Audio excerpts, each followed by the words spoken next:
I want our own toilet in the house, I told my mama. Don't be silly, she said. We don't have running water or a sewer. How are we going to have our own indoor toilet? Then one day, a nice man visited in a truck.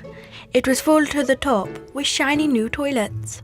Being the toilet man is a job that brings happiness to my customers and one that makes me a living. I have a contract to sell and service the toilets. It's an idea that came from some scientists in England. We have designed a household-scale sit-down toilet that families will aspire to have in their homes. Crucially, the odour is controlled in the toilet. It's true, it really doesn't smell, which is great, as we keep it in the house. Why isn't it smelly? Well, it's a toilet bowl with a rotating ceiling flush. Once the user has finished and closes the lid, it forces the drum to rotate through 270 degrees, keeping a constant smell barrier.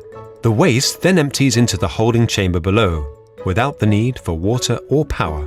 At the 3/4 turn point, a scraper wipes the drum clean. It's a true flush-and-forget mechanism. The waste is now in the holding tank. The solids collect at the bottom, while the liquid floats on top.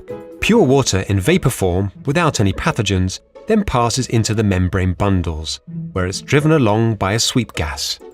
The vapor then enters the large columns at the back of the toilet, which contain nano-coated hydrophilic beads. As the vapor passes over the beads, it condenses. The pathogen-free water then drips down a collection pipe and drains into a water tank, which doubles as a step at the front of the toilet. This water is very handy. We use it for cleaning and for watering our plants. The dewatered sludge, which is collected at the bottom of the angled tank, is carried away by an Archimedes screw. The screw lifts the solid waste to the top of a misting chamber, a tunnel that drops at 90 degrees. As the waste falls and lands, it is coated by a paraffin wax that stops the pathogens and odours from escaping while letting the solid waste dry out. Every week, the man comes to empty our toilet. I remove the waste bag and take it with others to the thermal processing plant. They pay me regularly for this service, and I deliver batteries if needed to power the toilet. There is a reliable off-grid power source for the toilet also, human power. If the battery is low, my brother charges it by riding the bicycle, or I use a special hand crank. Easy.